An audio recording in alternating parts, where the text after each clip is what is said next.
Welcome to special analysis. నేను రమ మండవ. ఈ రోజు అనాలిసిస్ లో భాగంగా మనం తీసుకోబోతున్న టాపిక్ ఏంటంటే, ఈ రోజు అనాలిసిస్ కి నేను ఒక టైటిల్ పెట్టడం జరిగింది.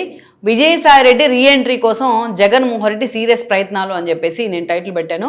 ఆ అంశం గురించి ఇక్కడ మనం మాట్లాడే ప్రయత్నం చేద్దాం. ఇక్కడ చూసినట్లయితే విజయసాయి రెడ్డి మీద జగన్మోహన్ రెడ్డి తన ప్రేమను చంపుకోలేరు. ఎందుకంటే అత్యంత అవమానకరంగా ఆయన పార్టీలోంచి బయటికి పంపినా సరే ఎక్కడో ఒక హోప్ జగన్మోహన్ రెడ్డికి ఎప్పటికైనా మళ్ళీ విజయసాయి రెడ్డి తన దగ్గరికి వస్తారు అని. కానీ ఈరోజు విజయసాయి రెడ్డికి కూడా ఒక ఆత్మాభిమానం ఉంటుంది, ఆత్మగౌరవం ఉంటుంది.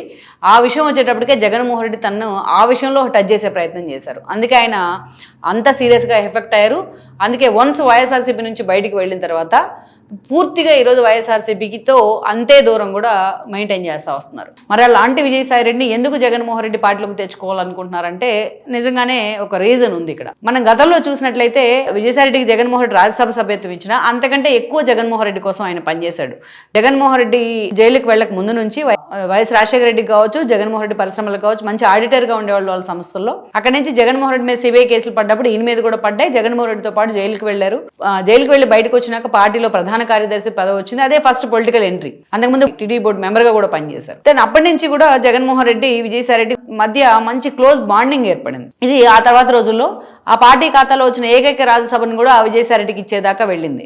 అప్పటి నుంచి విజయసాయి రెడ్డి ఒక టార్గెట్ పెట్టుకున్నారు, జగన్మోహన్ రెడ్డిని ఎలాగైనా సీఎంగా చూడాలని. ఆ మీడియా ప్రతినిధులతో కూడా ఆయన అదే చెప్పేవాళ్ళు ఎప్పుడు కూడా. ఆ టార్గెట్ కి అనుగుణంగా జగన్మోహన్ రెడ్డి పనిచేసేవాళ్ళు లేదో కానీ విజయసాయి రెడ్డి మాత్రం పర్ఫెక్ట్ గా పనిచేశారు. టీడీపీ బీజేపీ మధ్య గ్యాప్ రావడమే కదా, ఆ గ్యాప్ లోకి వైఎస్ఆర్సీపీని తీసుకెళ్లి పెట్టింది కూడా విజయసాయి రెడ్డి.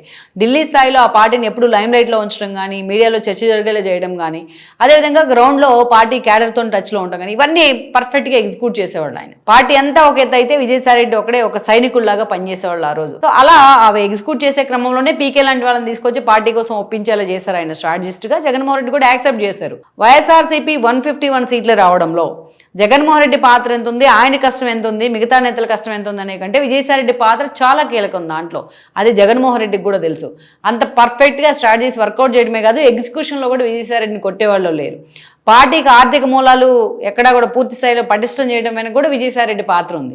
2019లో అంత భారీ మెజారిటీ జగన్మోహన్ రెడ్డికి వచ్చిందంటే దాంట్లో సగం క్రెడిట్ విజయసాయి రెడ్డికి ఇవ్వాల్సిందే. దెన్ అక్కడి నుంచి మనం చూస్తే విజయసాయి రెడ్డి లాంటి ఒక టవరింగ్ పర్సనాలిటీ అక్కడ ఉంటే సజ్జల రామకృష్ణారెడ్డి లాంటి వాళ్ళకి డైజెస్ట్ కాదు. ఎందుకంటే వాళ్ళకి మధ్య కొంత ఆధిపత్య పోరుంటుంది. సో సజ్జల రామకృష్ణారెడ్డి ఎప్పుడు కూడా బిహైండ్ ద స్క్రీనే ఉండేవాళ్ళు. విజయసాయి రెడ్డి లాగా అప్లిఫ్ట్ కాలేదు ఆయన పార్టీలో. ఆధిపత్య పోరు కొనసాగుతూ వచ్చింది.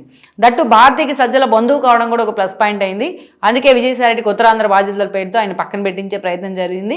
అప్పటి నుంచి ఆయనకు సఫికేషన్ పార్టీలో రాజ్యసభ సభ్యుడిగా ఉన్నా, ఉత్తరాంధ్ర బాధ్యతలు చూస్తున్నా, ఆయన మీద వచ్చిన ఆరోపణల విషయంలో ఎప్పుడు పార్టీ ఆయనకు అండగా నిలబడే ప్రయత్నం చేయలేదు. సజ్జల తనకు తోడు తన వంది మాగదులను అక్కడ పెట్టుకోవడం, తన కొడుక్కి సోషల్ మీడియా బాధ్యతలు అప్పగించడం, అవకాశం ఉన్నా లేకపోయినా ఆ సోషల్ మీడియా విజయసాయి రెడ్డిని టార్గెట్ చేయడం, ఇలా ఎన్నోసార్లు జరుగుతూ వచ్చింది ఆయన అధికారంలో ఉన్నప్పుడు. ఇక తారక రత్న మరణం సమయంలో అలేఖ్య, ఆయన భార్య అలేఖ్య తనకు బంధువు కావడం, వదిన కూతురు కావడం కూడా విజయసాయి రెడ్డి ఎప్పుడు కూడా ఆ ఫ్యామిలీకి వాళ్ళు పెళ్లి చేసింది కూడా ఆయనే కాబట్టి అంత అండగా ఉండే ప్రయత్నం చేశారు. దాన్ని కూడా జగన్మోహన్ రెడ్డి తప్పు పడతాం. ఆ రోజు చంద్రబాబు నాయుడుతోని అదేవిధంగా బాలకృష్ణతోని సయోధ్యగా మళ్ళిన తీరు కూడా ఆ రోజు జగన్మోహన్ రెడ్డి దగ్గర నెగిటివ్ మార్క్స్ పడ్డాయి విజయసాయి రెడ్డికి. వీటన్నిటికీ తోడు తన సొంత క్లోజ్ ఫ్రెండ్ అయిన వేమిరెడ్డి ప్రభాకర్ రెడ్డిని పార్టీలోంచి జగన్మోహన్ రెడ్డి అవమానకరంగా బయటికి పంపారు. జగన్మోహన్ రెడ్డి ఎంత కన్విన్స్ చేసినా కూడా విజయసాయి రెడ్డి ఎంత కన్విన్స్ చేసినా వెళ్ళలేదు. జగన్మోహన్ రెడ్డి బయటికి పంపి ఆయన మీద తన్నే పోటీకి పెట్టే ప్రయత్నం చేశారు. అంటే విజయసాయి రెడ్డికి ఇష్టం లేకపోయినా, ప్రత్యక్ష ఎన్నికల్లో అంటే నాకు వద్దని చెప్పినా బలవంత పెళ్లి చేశాడు ఆయన నెల్లూరులో విజయసాయి రెడ్డి నిలబెట్టి. సో విపిఆర్ చేతిలో విజయసాయి రెడ్డి ఓడిపోయారు. ఓడిపోయిన తర్వాత తాను ఎన్నికల్లో పెట్టుకున్న ఖర్చు దగ్గర నుంచి మిగతా అంశాలన్నింటిలో విజయసాయి రెడ్డిని అడుగడుగున అవమానాలు జరిగినాయి. ఆయన మీద ఆరోపణలు వస్తే పార్టీ ఎక్కడా కూడా ఆయన కోసం నిలబడ్డ పరిస్థితి లేదు. ఈరోజు ఎవరి మీద ఆరోపణలు వచ్చినా జగన్మోహన్ రెడ్డి పరిగెత్తుకుంటూ వెళ్తారు, జైలుకి వెళ్ళి కూడా పరామర్శిస్తారు. కానీ విజయసాయి రెడ్డిని ప్రతినిత్యం ఆయన పొమ్మనకుండానే పొగబెట్టే ప్రయత్నం జరిగింది. అందుకే ఆయన గౌరవంగా తన రాజ్యసభ సభ్యత్వాన్ని, ఆ పార్టీ ఇచ్చిన పదవిని వదులుకొని బయటకు వెళ్ళడం జరిగింది. ఆ పదవి వెళ్ళి బీజేపీలో పడింది. బీజేపీ ఆ రాజ్యసభ స్థానాన్ని తీసుకుంది. మొత్తానికి అయితే విజయసాయి రెడ్డి రాజకీయాలకు దూరం అన్నారు కానీ ఆయన రాజకీయాలను దూరం చేసుకున్న ఆయన మాత్రం రాజకీయాల దగ్గర చేసుకుంటానే ఉన్నాయి. సో ఎప్పుడు కూడా బీజేపీ నేతలతో సాన్నిహిత్యం కానీ, తెలుగు రాష్ట్ర రాజకీయాల మీద ఆయన స్పందిస్తున్న విధానం కానీ ఎప్పుడు కూడా ఆయన వార్తల్లో ఉంచేలాగా చేస్తూ ఉంది. అయితే జగన్మోహన్ రెడ్డికి ఈరోజు ఆయన అవసరం ఎందుకు పడింది అంటే, జగన్మోహన్ రెడ్డి ఆయన బయటికి వెళ్ళిన తర్వాత ఆయన గురించి మాట్లాడారు కూడా. ఈవెన్ పార్టీలో కొంతమంది నేతలు ఆయన టార్గెట్ చేశారు. అయినా సరే విజయసాయి రెడ్డి హుందాగానే ఉంటూ వచ్చారు. ఎక్కడ ఆ స్థాయిలో జగన్మోహన్ రెడ్డి ఎక్కడ కార్నర్ చేయలేదు. ఆయన ఉన్న విషయాన్ని చెప్తా వచ్చారు. అయితే ఈ రోజున విజయసాయి రెడ్డి లాగా స్ట్రాటజీస్ వర్కౌట్ చేసే నేత జగన్మోహన్ రెడ్డి పక్కన లేరు. ఏ ఇష్యూ తీసుకున్నా అది వైసీపీకి బూమరాంగ్ అవుతా ఉంది, బౌన్స్ బ్యాక్ అవుతా ఉంది.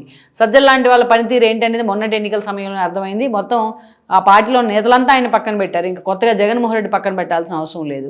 సీనియర్ నేతలంతా ఓడిపోయారు. ఈరోజు ధర్మాన దగ్గర నుంచి మిగతా నేతలంతా ఈరోజు ఎవరు కూడా జగన్మోహన్ రెడ్డి కోసం ఆ స్థాయిలో పనిచేస్తున్న పరిస్థితి లేదు. పెద్దలు చెప్తూ ఉంటారు, విజయానికి ఎంతో మంది తండ్రులు ఉంటారు, ఆ విజయం ఎప్పుడు కూడా వాళ్ళందరినీ దూరం చేస్తుంది అని చెప్పేసి. సో ఈరోజు అధికారం కోల్పోతే కానీ జగన్మోహన్ రెడ్డికి అర్థం కావట్లేదు తన పరిస్థితి ఏంటి అనేది. సరే, గతంలో లాగా తల్లి చెల్లి సెంటిమెంట్ వర్కౌట్ చేద్దామంటే వాళ్ళని కూడా తాను స్వయంకృత అపరాధంతో కేసులు పెట్టి బయటికి వెళ్ళగొట్టేశారు. సో అన్ని రకాలుగా పరువు తీసుకున్నారు. వివేకానంద మర్డర్ కేసు పెట్టి సొంత చెల్లినే పూర్తి స్థాయిలో ఆమెని హ్యూమిలేట్ చేసే ప్రయత్నం చేశారు వైఎస్ సునీతని. సో ఇన్ని రకాలుగా ఈరోజు జగన్మోహన్ రెడ్డికి ఒక మంచి స్ట్రాటజిస్ట్ గానీ, ఒక మంచి అధికార పార్టీని టార్గెట్ చేసేందుకో, ఇరుకుని పెట్టేందుకో మంచి వ్యూహాలు కానీ, ఒక మంచి ఆయుధంగా ప్రయోగించుకునేందుకు ఒక వ్యక్తులు కానీ లేరు. ఆ పార్టీలో మంచి స్ట్రాటజిస్ట్ లేరు, పార్టీని ఎగ్జిక్యూట్ చేసేవాళ్ళు లేరు. తన పాదయాత్రలో ఉన్న, ఓదార్పులో ఉన్న బ్యాక్ అండ్ మొత్తం పార్టీని నడిపించింది విజయసాయి రెడ్డి. ఈ రోజు అలాంటి ఒక పిల్లర్ లేదు వైఎస్ఆర్సీపీకి. అందుకే మళ్ళా విజయసాయి రెడ్డి గురించి ఆ పార్టీలో చర్చ జరుగుతోంది. మీరు ఒకటి అందరూ అబ్జర్వ్ చేయండి, వైఎస్ఆర్సీపీని బయటికి పంపించే ప్రయత్నం చేసింది, కానీ సజ్జల లాంటి వాళ్ళు పార్టీలోనే ఉన్నారు డే 1 నుంచి. ఏ రోజు కూడా బయటికి వెళ్ళిన నేతలు ఒక్కరైనా సరే, ఈవెన్ ఓడిపోయినాక బయటికి వెళ్ళిన వాళ్ళు ఒక్కరైనా సరే విజయసాయి రెడ్డి గురించి విమర్శలు చేసి బయటికి వెళ్ళిన నేత ఒక్కరు కూడా లేరు. ఆ పార్టీలో వెళ్ళిన ప్రతి ఒక్క నేత టార్గెట్ సజ్జల అన్నట్టుగా మాట్లాడి వెళ్ళారు. ఉన్న నేతలు కూడా చాలా మంది. కానీ అది విజయసాయి రెడ్డి ఆ పార్టీ మీద పెంచుకున్న అభిమానం అని మనం చెప్పుకోవచ్చు. సో అలాంటి విజయసాయి రెడ్డి కోసం మళ్ళా జగన్మోహన్ సీరియస్ ఎఫర్ట్ పెడతా ఉన్నారు. నాకున్న సమాచారం చాలా సీరియస్ గా ఆయన రాయబారాన్ని కొంతమందిని పంపిస్తా ఉన్నారు, కానీ విజయసాయి రెడ్డి మాత్రం అంత సుముఖంగా లేరు. జగన్మోహన్ రెడ్డి పార్టీలోకి మళ్ళీ వెళ్లేందుకు అనే చర్చ అయితే జరుగుతూ ఉంది. మొత్తానికి అయితే విజయసాయి రెడ్డి ఈ అంశాన్ని కూడా డినై చేస్తా ఉన్నారు. సో కొంతకాలం రాజకీయాలకు దూరంగా ఉంటానని మాత్రం ఆయన మాట్లాడుతూ ఉన్నారు. ఎక్కడ మాట్లాడినా ఇంకోటి ఏంటంటే ఆయన మాటలో ఎక్కడ బీజేపీ ఎఫెక్ట్ కనిపిస్తూ ఉంది. బీజేపీకి కొంచెం అనుకూలంగా ఆయన తీసుకున్న నిర్ణయాలు కానీ, ఆయన సోషల్ మీడియా వేదికగా స్పందిస్తున్న తీరుగానే ఉంది. సో మొత్తానికి విజయసాయి రెడ్డి అవసరం. ఆయన దూరం జరిగితే గానీ పార్టీ నుంచి జగన్మోహన్ రెడ్డికి అర్థం కాలేదు.